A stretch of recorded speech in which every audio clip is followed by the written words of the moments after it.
Prezados alunos, prezadas alunas, sou o professor Cristiano Colombo, professor aqui do Grupo Educacional Verbo, saúdo a todos. E hoje estamos aqui nesse programa Palavra do Professor, exatamente recebendo Bruno Bione, né, que vai tratar de um tema extremamente importante, extremamente relevante e recente, que é a proteção de dados e a lei de proteção de dados, né, mais especificadamente. O professor Bruno, ele tem um vasto currículo, né, ele passa aqui, ele é doutorando em Direito pela USP, já mestre em Direito pela Universidade de São Paulo, também estudou, né, foi estudante visitante do Departamento de Proteção de Dados Pessoais do Conselho da Europa, né, aliás, uma grande referência para nós que estudamos o direito digital, pesquisador visitante no Centro de Pesquisa de Direito, Tecnologia e Sociedade da Faculdade de Direito da Universidade de Ottawa, ganhador do primeiro lugar do terceiro concurso de monografias do Brasilcom, então bastante importante, é uma grande referência para todos nós, né, que atuamos e conhecemos a realidade do direito do consumidor. Atualmente é membro da Rede Latino-Americana de Vigilância, Tecnologia e Sociedade e fundador do Data Privacy Brasil. Então, professor Bruno, né, para nós é uma grande alegria receber o senhor aqui. E, claro, a grande pergunta é, né, e essa lei de proteção de dados? Quais são os impactos, né, o que temos aí de novidade em relação a ela? Bom, antes de mais nada, muito obrigado pelo convite. É um prazer estar aqui hoje trocando essas ideias, esse diálogo, né, sobre esse tema que é muito caro, proteção de dados pessoais e privacidade. Então, saúdo a todos. Por que houve esse boom, ou digamos assim, esse alvoroço em torno dessa pauta, né, de proteção de dados? Primeiro porque hoje em dia, em todos os momentos, em todo o cotidiano do cidadão, ele está trocando dados. Seja quando ele vai contratar um seguro-saúde, seja quando ele vai dar o CPF na farmácia, seja quando ele vai ter acesso a um benefício social, Bolsa Família, seja quando ele vai pedir um financiamento estudantil. Ou seja, em todos os momentos, a nossa cidadania ela é perpassada ou condicionada por essa troca de dados. E algo que é muito caro, por exemplo, para o próprio direito civil, é como que essa identidade nos representa, né? Esses dados que compõem perfis sobre nós são quase como se fossem avatares e com base neles são tomadas decisões, né? Desde se você vai ter acesso a um crédito, qual vai ser a sua taxa de juros e assim por diante. Então, o tema da proteção de dados pessoais e a importância do Brasil recentemente, agora em agosto, ter aprovado uma lei geral de proteção de dados pessoais, vem dentro desse contexto. O Brasil ele tinha leis setoriais de proteção de dados pessoais, então você pegava um pouquinho no Código de Defesa do Consumidor, pegava um pouco no Marco Civil da Internet, na Lei de Acesso à Informação tinha alguma coisa, em decretos, mas tudo isso era quase como se fosse uma colcha de retalhos, né? Um mosaico. E aí alguns setores não eram regulados, ou pelo menos eram regulados de forma distinta um do outro. Então a ideia de se ter, isso é importante, uma lei geral de proteção de dados pessoais, é você ter uma lei que seja transversal justamente para poder regular todas essas situações. Até fazendo um pouco essa relação que existe entre os grandes sistemas, né? Na verdade, me parece, então, até pela sua fala, e isso, na verdade, o que se verifica, é que houve uma evolução, assim, no sentido de até uma aproximação quanto ao direito europeu, mais ainda do que já vinha, e até um contraponto em relação ao direito americano, que ele é mais setorizado, né? Ele vai tratando sobre elementos, é isso, né? Eu acho que sobre determinadas categorias. Seguro, lá na área de seguro deles, na área de crédito, eles têm leis, têm acts, né, específicos, né? Sim. Assim como nós agora, que nós nos aproximamos mais, eu acredito, né, mais ainda do GDPR, né? O que seria o GDPR, fazendo uma relação já em relação a isso, né? Exato. Se você pega, por exemplo, o sistema norte-americano, são leis setoriais, então você tem, por exemplo, leis de proteção de dados pessoais para crianças e adolescentes, você tem leis setoriais na área de saúde e até leis dos próprios estados que regulam vazamento de dados, dever de notificação e tudo mais. Então, na medida em que o Brasil ele aprova essa Lei Geral de Proteção de Dados Pessoais, sim, talvez a gente esteja mais próximo do direito comunitário europeu, mas isso é importante, não só do Bloco Econômico Europeu, não só da União Europeia, mas com uma outra série de países ao redor do mundo, já são mais de 120 países que têm leis gerais de proteção de dados pessoais, e o nosso atraso regulatório diz respeito a, por exemplo, os nossos vizinhos, Argentina, Uruguai, Chile, já tinham leis gerais de proteção de dados pessoais. Então, essa ideia de você ter uma infraestrutura regulatória normativa transversal é quase como se fosse uma tendência para além do direito comunitário europeu. E o que é a GDPR? Né? O que é a General Data Protection Regulation ou o Regulamento Europeu de Proteção de Dados Pessoais? É a atualização do que eles já tinham em termos de normas de proteção de dados pessoais. Se você compara, por exemplo, a diretiva e o regulamento em termos de técnica normativa, são diferentes. Por quê? Porque a diretiva eram justamente diretrizes, guidelines, questões mais gerais, em que os Estados-membros da União Europeia eles tinham que internalizar até para isso poder ter vigência, poder ter eficácia nos próprios países membros. O regulamento europeu não. O regulamento europeu ele já é vigente, tem plena eficácia desde o dia 0 que ele começou a entrar em vigor. Os países não precisam nacionalizar, internalizar isso, né, no seu direito doméstico. Então esse é o primeiro ponto. Segundo ponto é que a questão em termos de técnica legislativa é uma norma, uma lei muito mais prescritiva. Se você compara, por exemplo, o regulamento europeu com a diretiva, tem muitos mais artigos, tem 99 artigos. Se você compara o número de considerandas ou os recitais, né, que são quase como se fosse uma exposição de motivo, né, para a nossa cultura jurídico-legal brasileira, são também um número assustador ou enorme, né? Então, você tem esse movimento, né? A União Europeia viu que não dava conta, pelo menos, a infraestrutura que eles tinham anteriormente, normas gerais, diretrizes, e eles precisaram atualizar isso e até foram ao ponto de serem mais prescritivos. É interessante falar, o professor Bruno traz aqui toda essa questão de pesquisar, de conhecer assim, a União Europeia. Até eu indico um site para os nossos alunos, EURLEX, eu acho, ou Cúria, né?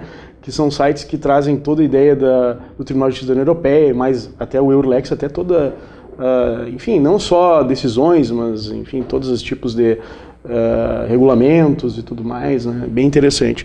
Agora a gente está falando aqui em uma lei de tratamento de dados, né?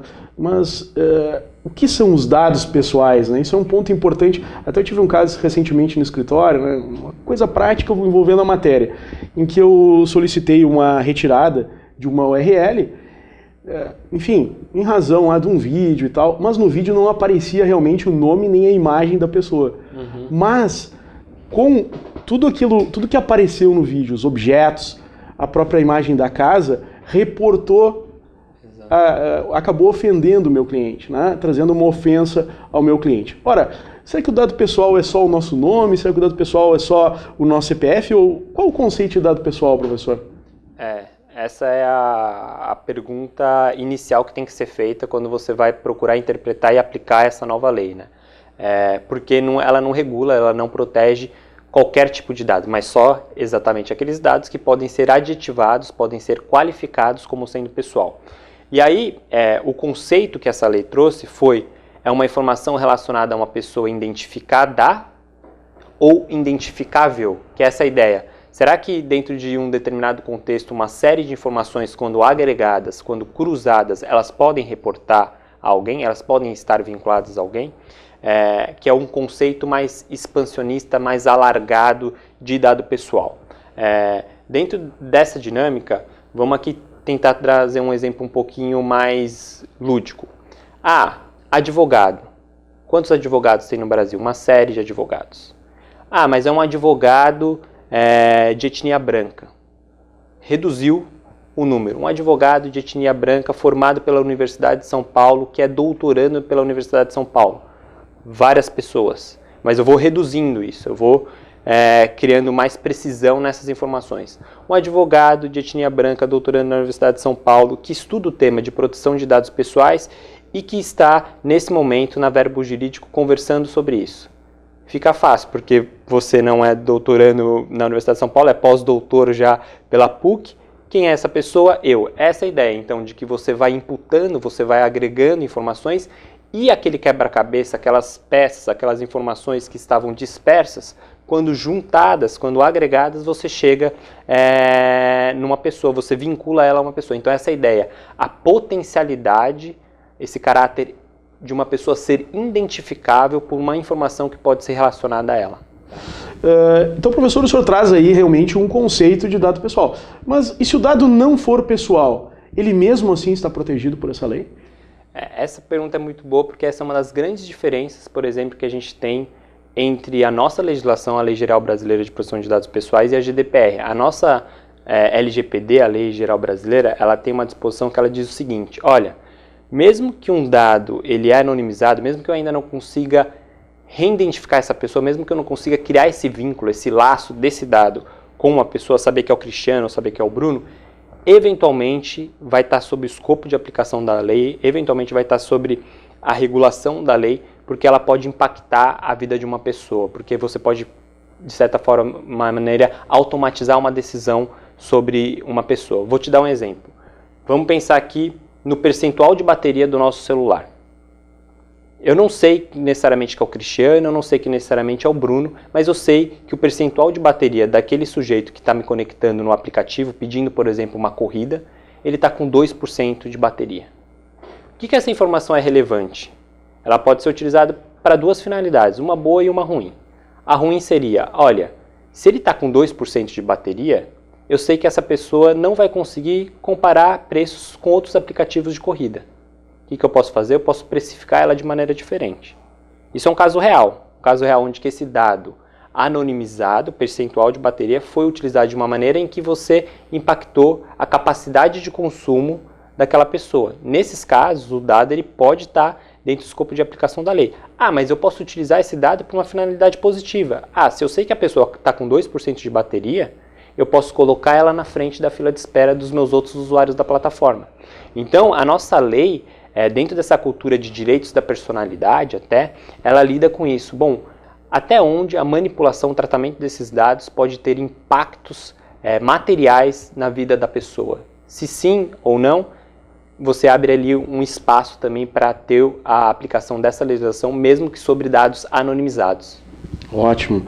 E professor, assim, o senhor está falando várias técnicas, como é que eu posso utilizar esse dado, como é que o provedor, como é que o prestador pode utilizar o dado. Na verdade, isso é tratar dados, né?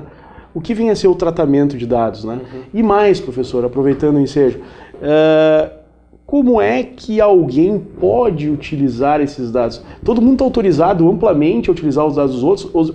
Por exemplo, se eu vou lá e coloco uma foto minha no Facebook, por exemplo, todo mundo pode utilizar porque eu revelei isso publicamente? Uhum. Ótima pergunta. Aí a gente brinca que o conceito de tratamento tem mais verbo do que a lei de drogas. Porque a lei de drogas tem um cardápio enorme, né, de atividades. Então, tratamento é tudo, é desde a coleta, comunicação, compartilhamento, processamento, descarte do dado. Então, é meio que todo o ciclo de vida do dado. Tudo que você faz, tudo que você manipula é enquadrável dentro desse conceito de tratamento. E aí, uma das vantagens, e por que essa legislação ela foi tão apoiada por vários setores da economia, é que essa lei ela não proíbe o tratamento de dados pessoais. Pelo contrário, ela vai trazer segurança jurídica para o tratamento de dados. E uma das questões que essa Lei Geral de Proteção de Dados Pessoais também regula é a questão de dados públicos. Você vai ter autorizações, você vai ter diretrizes de como que você pode tratar dados públicos ou dados publicizados manifestamente pelo próprio titular. Vou dar um exemplo aqui. Os dados que a gente publiciza, ou se a gente tem um perfil público numa rede social como o Facebook, eles podem ser utilizados de qualquer maneira simplesmente porque eles estão lá? Não. Essa lei ela vai dizer, olha, você tem que tratar ou reutilizar esses dados de maneira compatível para a finalidade pela qual ele foi publicizado, até observando a boa-fé. Então, por exemplo, se a gente pega uma empresa de, sei lá, e-mail marketing, que ela vai raspar todas as bases de dados de perfis públicos nessa rede social. Mas espera aí, eu não publicizei aquele dado, eu até não tornei público aqueles dados para fins de relacionamento social dentro de uma rede social. Talvez eu espere que publicidades possam ser adicionadas, mas um terceiro ir lá e raspar todos esses dados talvez não seja a mesma finalidade pela qual eu publicizei aquele dado. Outro exemplo, vamos pensar aqui por que existe políticas de dados abertos nas diferentes esferas do governo. Para fins do quê? Transparência, controle social. Publicizam-se dados para justamente que o cidadão possa fazer a fiscalização de como que é a gestão pública e assim por diante. Existe um uma organização que chama Serenata de Amor, não sei se você já ouviu falar.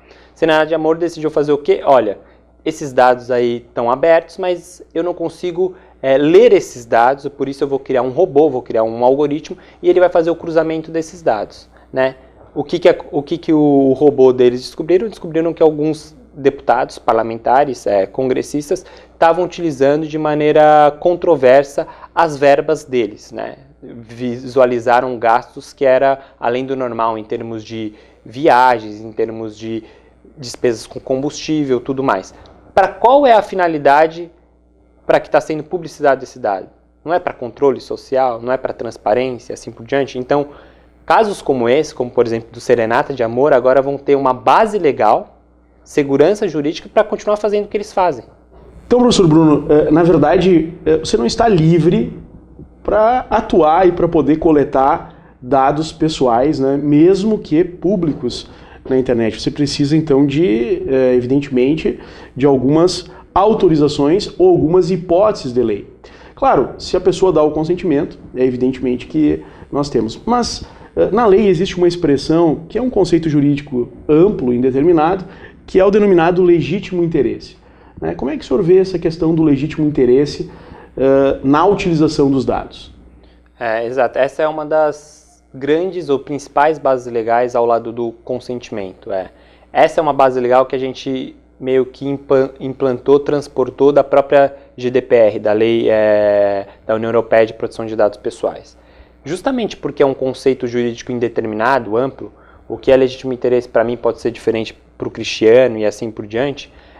O nosso legislador, e isso foi fruto de muito debate, ele foi muito esperto em dizer, olha, eu preciso estabelecer diretrizes para como que vai ser interpretado e fiscalizado essa questão do legítimo interesse. Caso contrário, ele poderia se tornar um cheque em branco. Um cheque em branco até ser utilizado em desfavor, desproteger os dados pessoais do cidadão.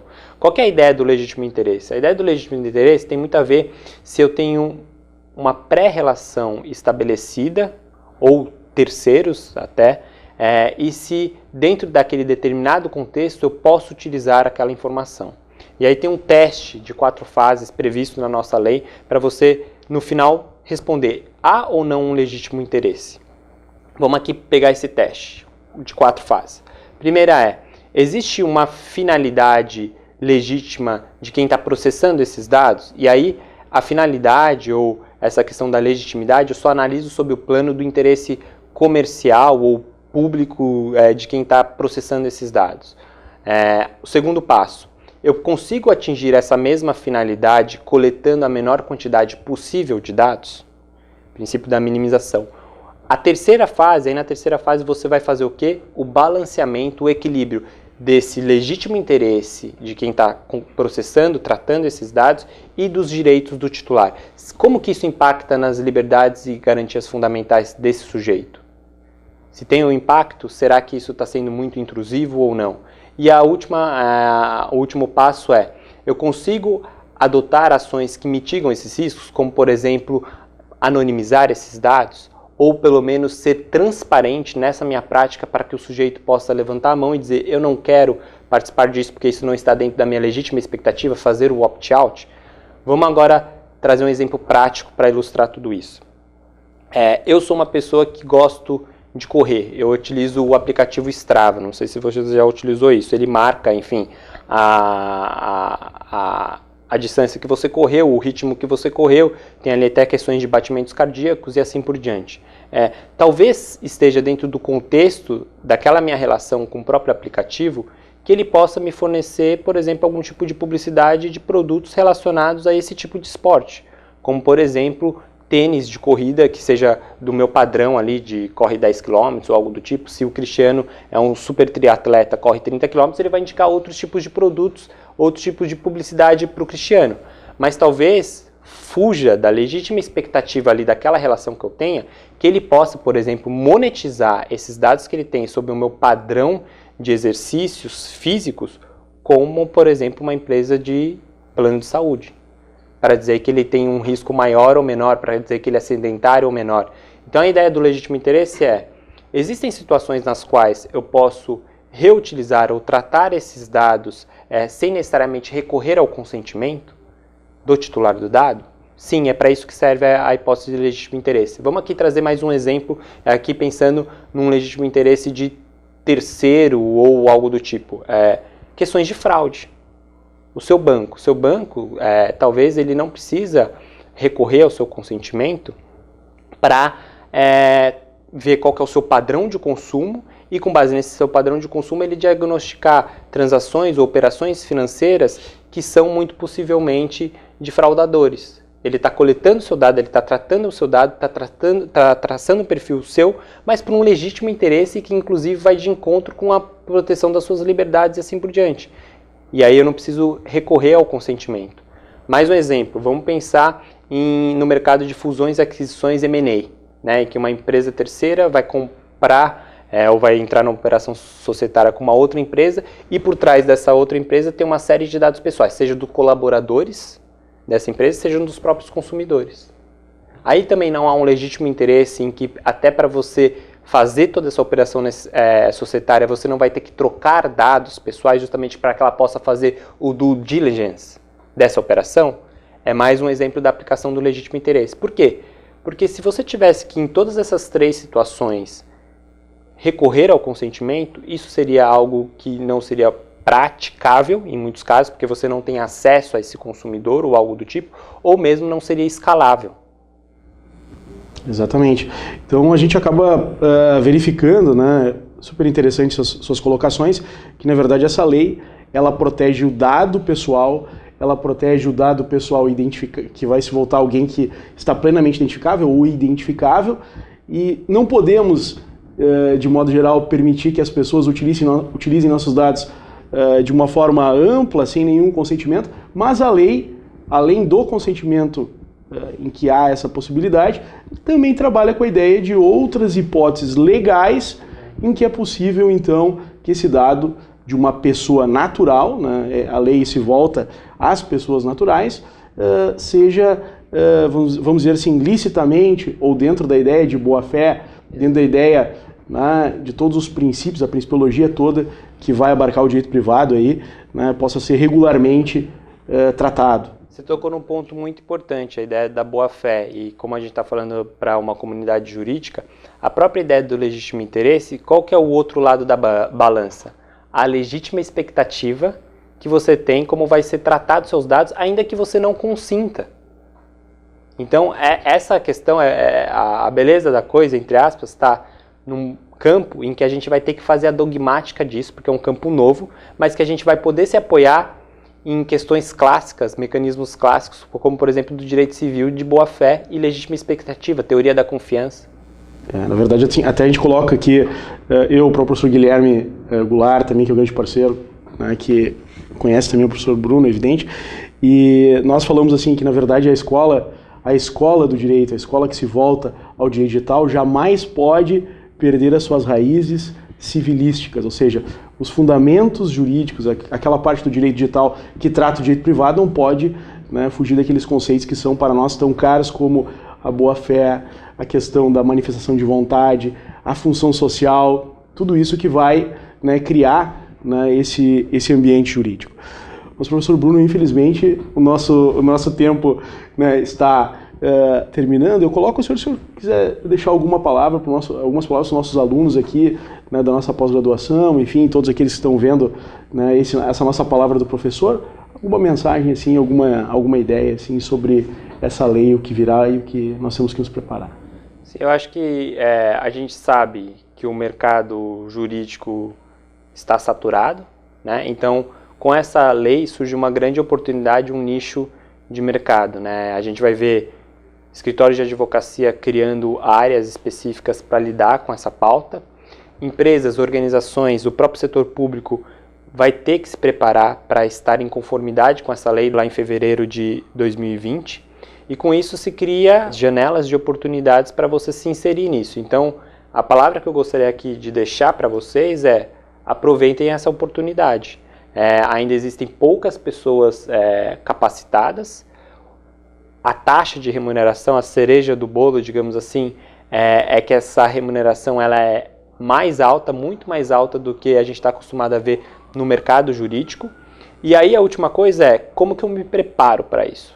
faça cursos de privacidade e proteção de dados pessoais, mas para além disso, a gente que é do campo da comunidade jurídica, a gente não tem que ficar falando só juridiquês, a gente tem que entender o techniquez do outro lado. Você vai ter que sentar em mesas com engenheiros, pessoas que estão desenvolvendo produtos, você vai ter que entender o que eles falam para você poder decodificar isso e pensar em como estruturar um plano de compliance ou algo do tipo. Então, a gente vai ter que ler, além dos portais jurídicos, revistas de tecnologia, artigos publicados por engenheiros. Então, seria essa dica que eu daria para os alunos do Verbo Jurídico, para a comunidade do Verbo Jurídico. Essa interdisciplinaridade que é muito importante, né? Então, agradeço, professor Bruno, a sua presença aqui conosco, né? E também, aproveitando o ensejo para dizer que é importante salientar que o professor Bruno foi também e é também um dos principais responsáveis, artífices dessa Lei Geral de Proteção de Dados, é verdade, porque discutiu, foi ao Congresso Nacional, né, auxiliou nas reuniões técnicas.